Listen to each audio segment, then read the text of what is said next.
Good evening and thank you for joining us. City Council has approved the largest loan on city record. $40 million is slated to help fund the new wastewater treatment plant if they aren't able to find alternative funding.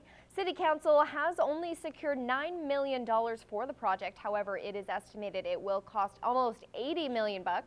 Councillor Torreson says the debt sees more of a security measure and hopes they won't have to access it. You go for the higher upset limit so that you don't have to go through the process of having another borrowing bylaw, another potential for a petition from the public. City Council hopes the federal government will help with the project, adding that they do have a plan for debt repayment if they can't get funding. Has been a strategy by City Council to wean ourselves off of utility revenue. Part of the rationale behind that is so that we can afford to make these long-term debt payments through the utility system.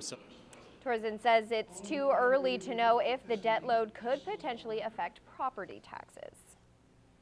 Well, there are many municipalities in Alberta working on lowering their mill rate ratio. The provincial government is looking at getting the ratio to be more consistent across all communities, and Lac La Biche County is working on lowering their ratio to be in compliance. The Mayor and Municipal Affairs Minister recently stopped by Boom 103.5 to discuss what that means.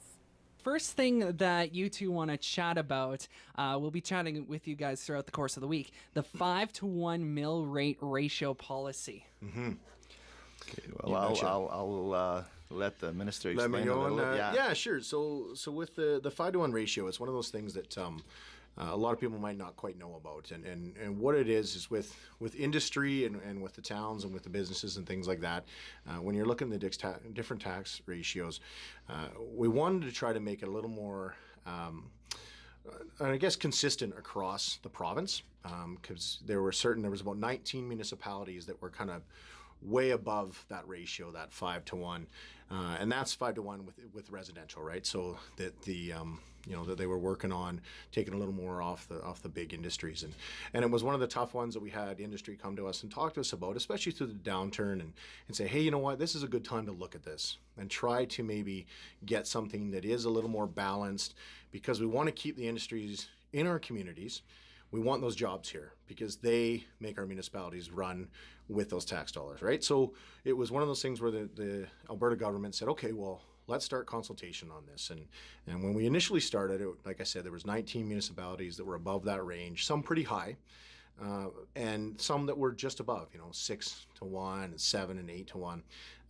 And we said we would take the time it needed to do this, because we don't want to drop tax ratios overnight and it would decimate the municipality. It'd be really hard to offer services, right? So it's been an ongoing process for us, a long one, and we said from the beginning we'll take the time that it needs to get it done right and make it fair for people. Because the last thing I want to do personally and as the Municipal Affairs Minister is hurt a municipality. That's I'm here to try to help and make things better for people. So yeah, so the 5-to-1 is you take your lowest mill rate against your highest mill rate, and we were sitting at 7.35, I believe, or something 2-1.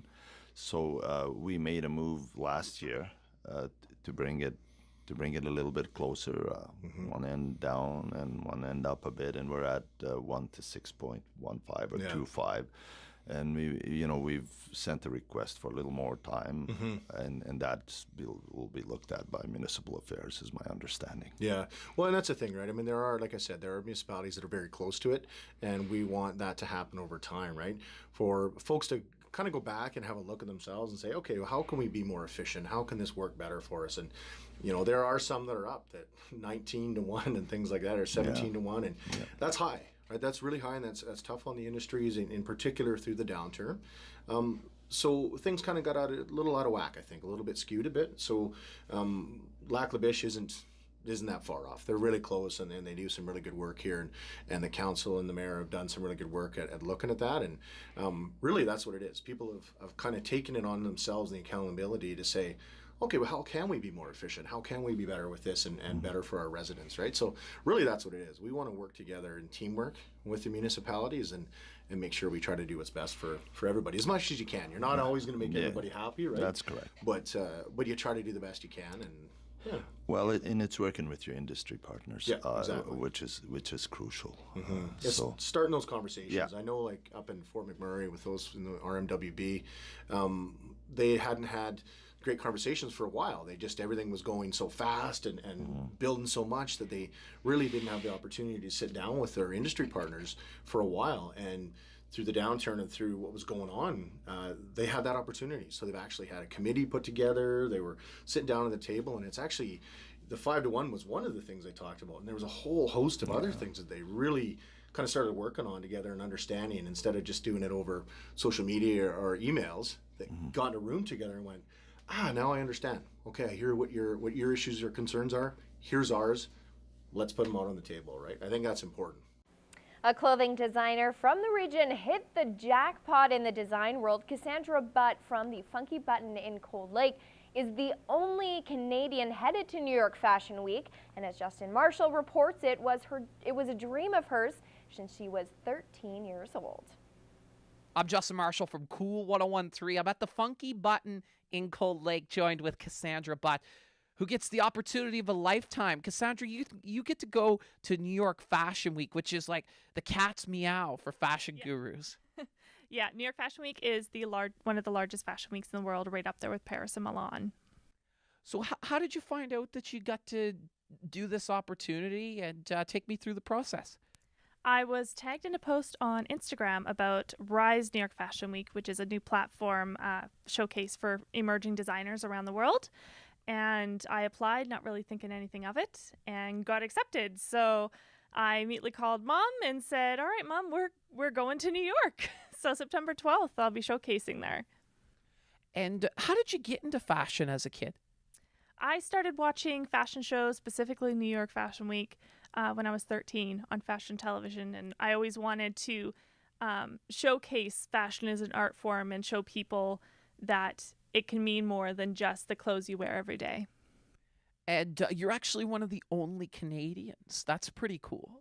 Yeah, I'm the only non-American participating in this program. So it's a huge opportunity, and they give me a lot of help along the way, and there'll be lots of buyers at the showcase, so there's lots that could come out of it. What are you hoping to gain from New York Fashion Week? I'm hoping to break into the international market, perhaps find some buyers with manufacturers where I could then manufacture some of my stuff, maybe in a capsule collection, and put it out to stores and see my stuff in the stores and see how much the international community loves what I do. Right out of Coldlake. Yeah, at a little Coldlake, raised here, and now I'm off to New York. So we got two pieces that you're featuring at New York Fashion Week. Tell me about this one. So this blouse, is from the Fight Like a Girl collection, so it has the feminine aspect, and then the metal and the leather is the harder, more strong aspect of it. It's usually shown as a crop on the runway, even though it is a tunic, and with a leather pant. And then this dress here is a feminine gown because it is very tight, but then it has the metal kind of armor aspect up top with the matte sequins. And Cassandra, tell me how you got the inspiration to make these two pieces. So the Fight Like a Girl collection is based on my own struggles with abuse and depression, and showing that a woman is strong and a woman can come out of it even stronger in the end. So the chain signifies that oppression and that depression that is put on women. It feels like chains weighing us down, but we can turn that into armor and show our strength. That's amazing. And how about the other piece? The other piece, it's the same idea. It shows that armor, and then it has the chain mail aspects to it as well, and there'll be more added later on. But the armor shows a woman's strength. Even though she looks good, she can still be strong. And then can we just flip them around really quick and explain the back really quick? So this one just has the chain that continues down the back, showing front and back. And then this one shows an even kind of sexier back, so a woman can feel sexy and yet powerful because of the shoulder. Well, that's amazing. Cassandra, we wish you the best of luck at New York Fashion Week. Thanks so much, Justin. I'm Justin Marshall for Cool 101.3. All right, we have two adorable felines in the spotlight tonight. Daffodil is looking for her new best friend, and Topaz is full of energy. Here's John from the SPCA.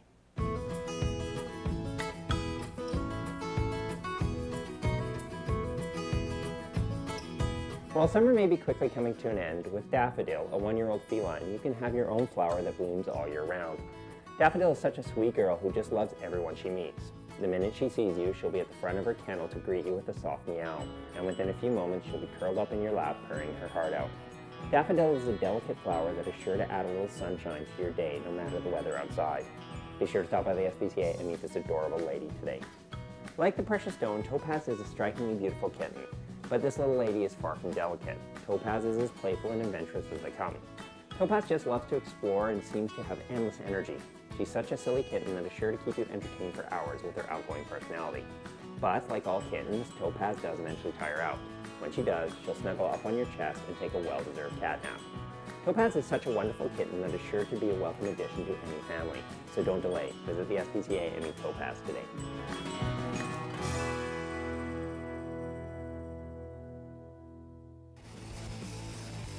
Pet Project is brought to you by Quick Pick Waste Disposal, Lloydminster's #1 waste and recycling hauler. Quick Pick is waste collection you can depend on. All right, well, there's only a few days left for Wainwright to win the Walk and Roll Challenge. Courtney Ray has those details and more in tonight's What's Happening.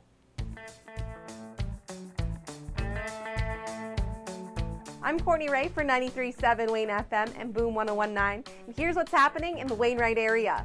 This week is your last chance to register your walks for the Wainwright Walk and Roll Challenge. This challenge is up against Ponoka and Stettler to see which community can register the most destinations reached via walking or biking, leaving the car parked at home. There's some final prizes to be claimed and bragging rights on the line. Register your final walks before August 31st on either the 101.9 Boom or Wayne FM website under our events tab. Get ready for some WHL action right here in Wainwright. The Red Deer Rebels are hosting the Lethbridge Hurricanes at the Peace Memorial Multiplex on Saturday, September 8th. Pre-sale tickets are now available to purchase at either the Wainwright Golf Course or Meat Co. Join Mad Wainwright for their First Responder Appreciation Barbecue on Saturday, September 8th at the Cornerstone Co-op from 11 a.m. to 2 p.m. Say thanks to the first responders in our community for their service and dedication in everything that they do. The barbecue will be cooking up some cheeseburgers and hot dogs with a beverage for $5. The Wainwright Community Organization Night is on September 12th from 6:30 p.m. to 8 p.m. at the Peace Memorial Multiplex.